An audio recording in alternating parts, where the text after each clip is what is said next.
Now you have seen a lot of articles from various sources, and I am taking an example of one paragraph to quote. And this paragraph I will also use it to show you how this can be quoted with plagiarism or without plagiarism. Or when you are quoting and citing, there is no plagiarism. So let us see, this is an example. What you see in the screen, this is copying right examples. You can read it, this paragraph. I will read it for you, that children are totally insensitive to their parents' shyness. It is rare child who labels a parent shy. I ask you to memorize only the content of it. This is understandable since parents are in a position of control and authority in their homes. So basically children, our own children will never think that parents are shy because they show authority and control in their home, and their shyness never revealed to their children. So for a child, parent is not shy. That is the concept in this. So children, they view shyness as an undesirable characteristic of human, so they don't find it in their parent. So it is threatening to think parent in these terms.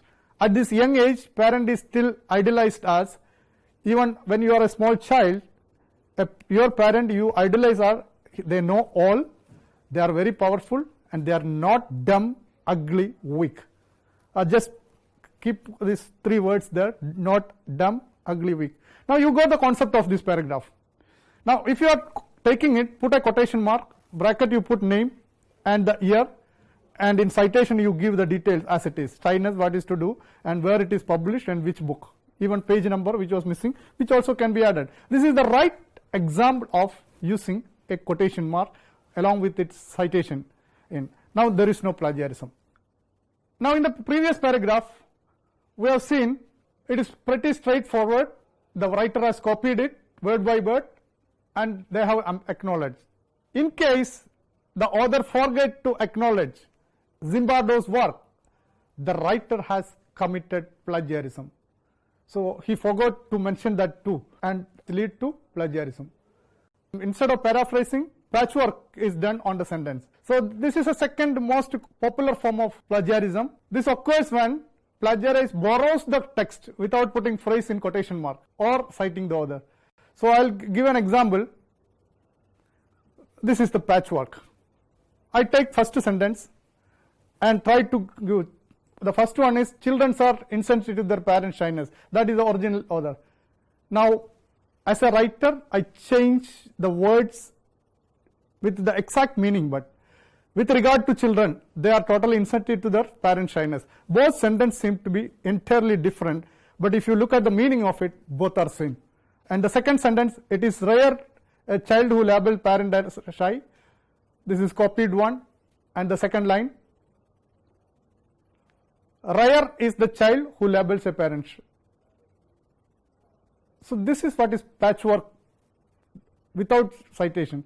And this, the entire paragraph is now, if you look at this, all paragraph is being rewritten with changing some words. So there you can see necessarily show is unfavorable. These are not used by the original author, but in formative year instead of at this young age.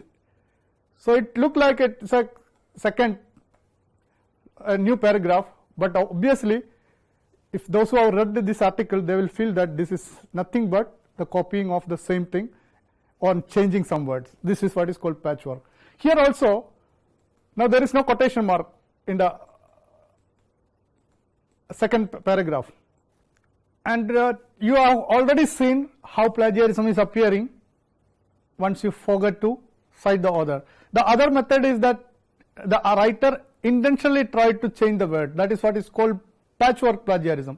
This is another form, second form of plagiarism, and in this, let us take the example in the part 2 as a split, and I am taking the same paragraph, rewriting some of the words from the original. So here you can see that first sentence, if you are taking, children are totally insensitive to their parents' shyness. So this is the word, the sentence, and this is, the language is changed without changing the meaning of it.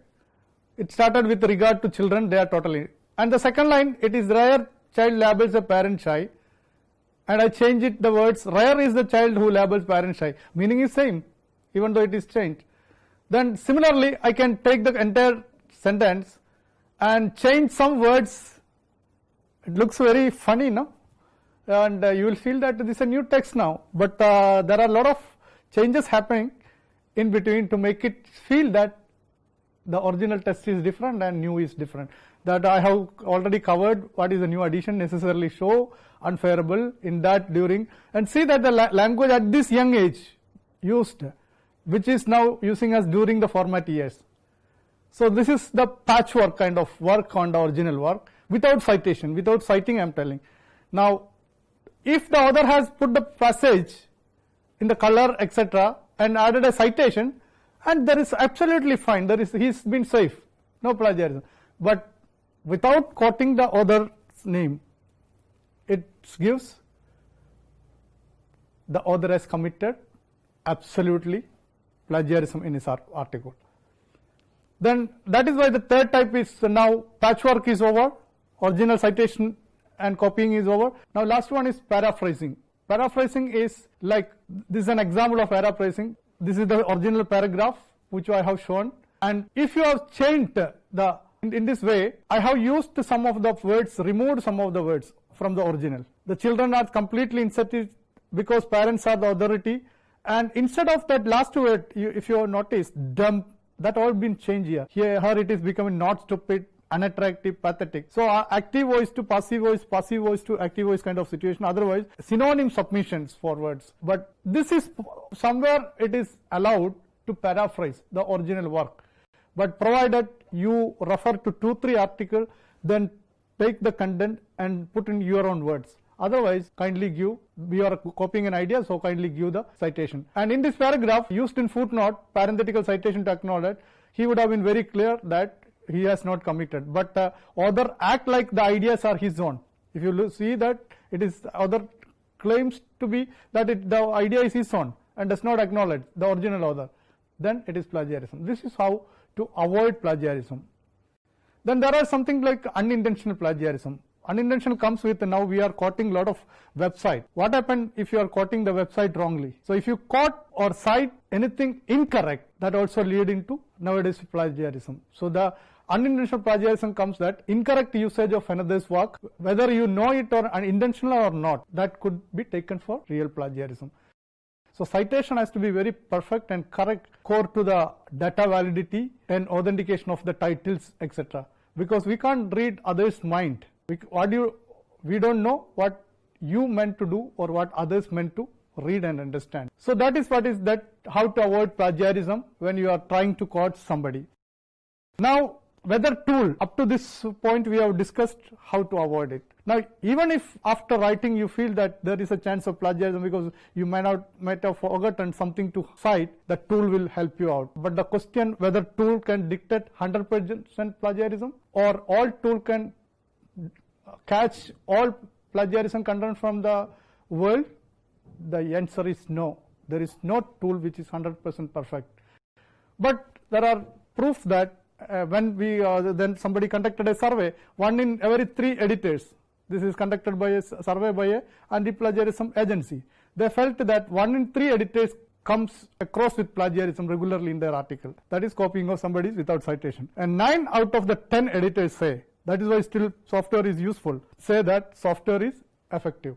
So if you are forgetting to cite etc., the tool can help you to find out. Never ever do it intentionally.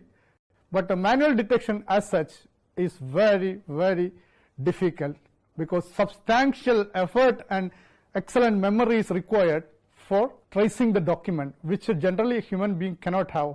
How many articles we can read? So we can't just go and check every library whether this is published or not. So we need a computer assisted detection software to check it. In this course we will see more such tools. I have listed some of the tools. Viper, which was free online tool from scanmyessay.com, was used. Now they started charging. Plaque Tracker. Many of the anti-plagiarism tools are expensive. So I have listed Turnitin Authenticator is the expensive tool, very popular anti-plagiarism tool. Urkund is one thing which Indian universities are using now, last for 3 years. and Infilminate has provided it, and plagiarism checker, and there are new software attempt is been coming in India like CIF, Drillbit, CFP, etc. But we are not very sure how good is all the software unless you, so for a hands-on we will give an experience to at least 1 or 2 tools during our course. And now let us see that what happens very quickly. Next 1 or 2 minutes I'll tell you that what happened if plagiarism appeared. And plagiarism seemed to be very serious issue in the higher academic sector now. Institutions treat it as very serious matter. If a plagiarism is reported by any of the very senior faculty, institutes definitely take actions. And I have incidents, or I have the reports with me, at least half a dozen vice chancellor lost a job on the challenge of plagiarism. And you will also know that one of the VC is put into jail for a day for the challenge of plagiarism. And there are incidents that in our parliament itself people put the copied content because somebody did plagiarism. So plagiarism issue is not just a academic small issue. It becomes a national dishonest, because if a plagiarism case is at a very senior level is reported, all international media publish it with a very high coverage to get attention, and India will be challenged for that if plagiarism. Or a university professor is challenged for plagiarism, then we will see that the institute is under challenge. It is a institutional dishonor. It's a national dishonor. So we have to see that plagiarism leads into proper consequences and punishment.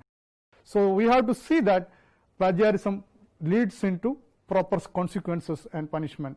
And the UGC have drafted line few things. In addition to that punishment, you know that public disclosure happened to academic community. Once you are known for plagiarize, then definitely your academic status goes very low. You lose your job, research funding, termination of employment. And this is on report appeared in the last year. Research scholars could lose registration for plagiarism. This new report appeared on the draft policy which was published by UGC last year. There are all other countries, China, UK, US, etc. There are very strict measures. Our India as a nation is also following some of these kind of punishment or regulations on that. So UGC released the draft regulations, and I can show that draft regulations, some of the highlights of that, what penalties, but this will be again discussed in detail in our last module once you finish plagiarism.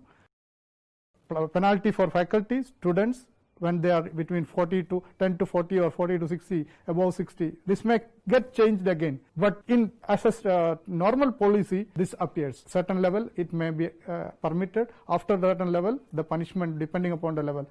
And plagiarism penalty or the punishment is only given to people when the article gets published.